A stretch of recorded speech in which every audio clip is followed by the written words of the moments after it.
Hello friends, today we'll be giving you some useful psychological tips which will help you in reducing your appetite and your food cravings.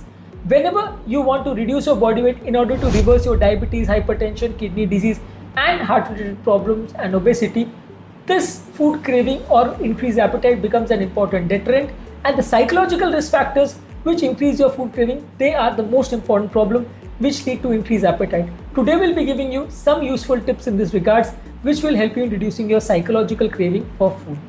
Before we dive into the topic, I would request the people who are new to my channel to subscribe to my channel, to like the videos, to comment on the videos and to share the videos. This topic is going to be very important, and every point should be discussing that will be giving you an important message. So without wasting any time, let's dive into the video.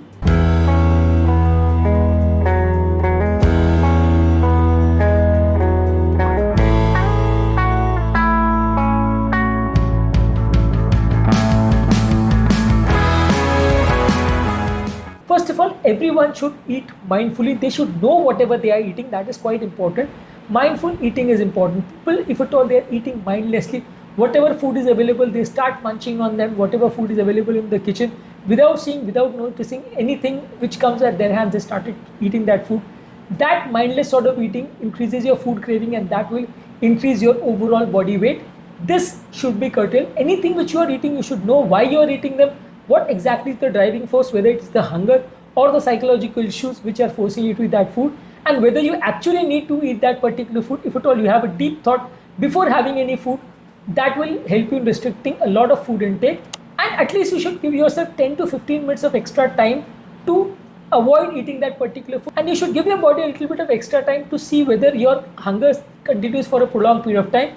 It is shown in studies that the hunger hormone or ghrelin continues to stay in the body for at least half an hour, and after that it subsides. So if at all you are having a sudden surge of ghrelin and that is causing you the increased craving for a particular food, if at all you give yourself at least 30 minutes of time to think about eating that food again and again, then after 30 minutes your hunger hormone or the ghrelin will automatically subside, and this will reduce your hunger surge, and sometimes you will completely avoid eating that food. In those 30 minutes, stop thinking about that food, stop pondering about that food, and try to focus on something else. This will divert your attention, and this will help you in eating lesser and lesser. While feeding on something, try to chew your food slowly, try to enjoy the flavor, try to enjoy the taste. This will help you in thinking and eating your food mindfully, and this will also reduce your overall appetite. Besides this, you should take smaller plates. By this way, you can psychologically trick your brain into having smaller amounts of food.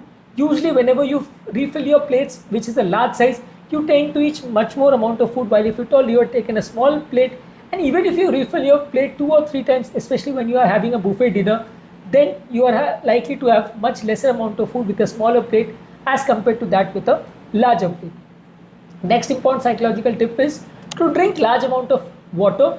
Whenever you are feeling hungry, try to reduce your hunger by drinking water instead of taking food. Of course, we all know that water contains no calories, and if at all you replace your hunger with intake of water, a lot of time your body gets confused and your appetite also decreases. Studies have shown that dehydration increases your hunger several times because body finds it difficult to differentiate between thirst and hunger, and sometimes whenever you are dehydrated, you tend to feel hungry also. With maintenance of adequate hydration, sometimes you can decrease your hunger also, and if at all you are still feeling hungry, take an extra glass of water, and often you will find that once your stomach becomes stretched and full, it will give a message to the brain that no more food is required, and you will eat either no food or you will eat a lesser quantity of food.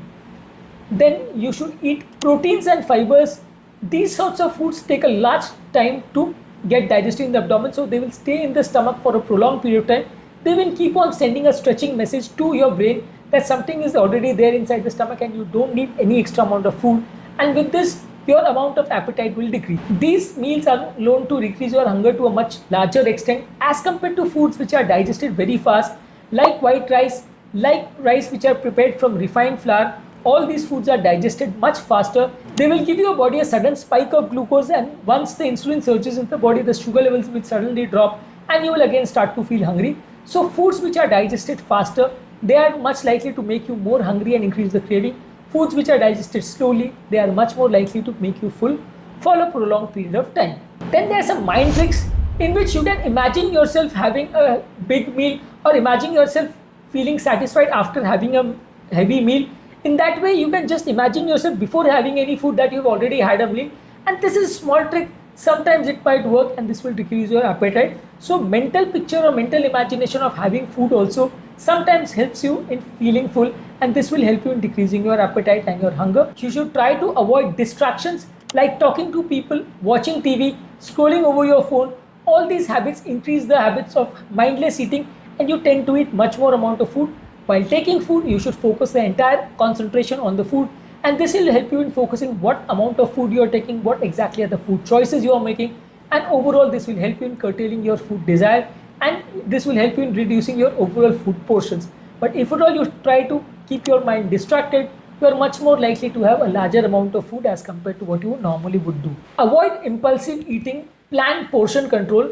Whenever you are having any particular food, for example, you want a gram or a lentil or a vegetable or rice something, take it in small bowls with a measured amount of quantity, so that every time you refill that bowl, you will know that you are having one extra amount of food, rather than mixing all the food in one big bowl and you also not realizing how much amount of food you have taken.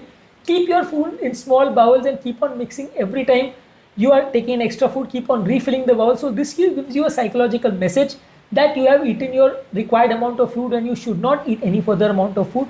So this also psychologically will help you in reducing your total intake of food. Whenever you feel hungry, try to distract yourself from that hunger by going for a walk, by reading your book or talking to a friend. This will help you in distracting your mind from the hunger. A lot of ghrelin related surges or hunger hormone related surges will drive you in eating food. A lot of psychological urges to eat a particular type of food, that also will subside once you distract your mind from having that particular food. Then there is something which is known as a boring food strategy, in which you try to prepare those foods which are very bland, are usually tasteless. Usually if at all you try to eat these sort of foods, you are much less likely to eat more amount of food as compared to foods which are very deliciously prepared, very well served and have a large amount of flavors.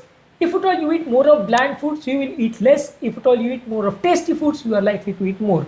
So for a certain period of time, whenever you are wanting to cut down on your body weight, try to eat more and more bland foods, try to eat more and more of less tasty food.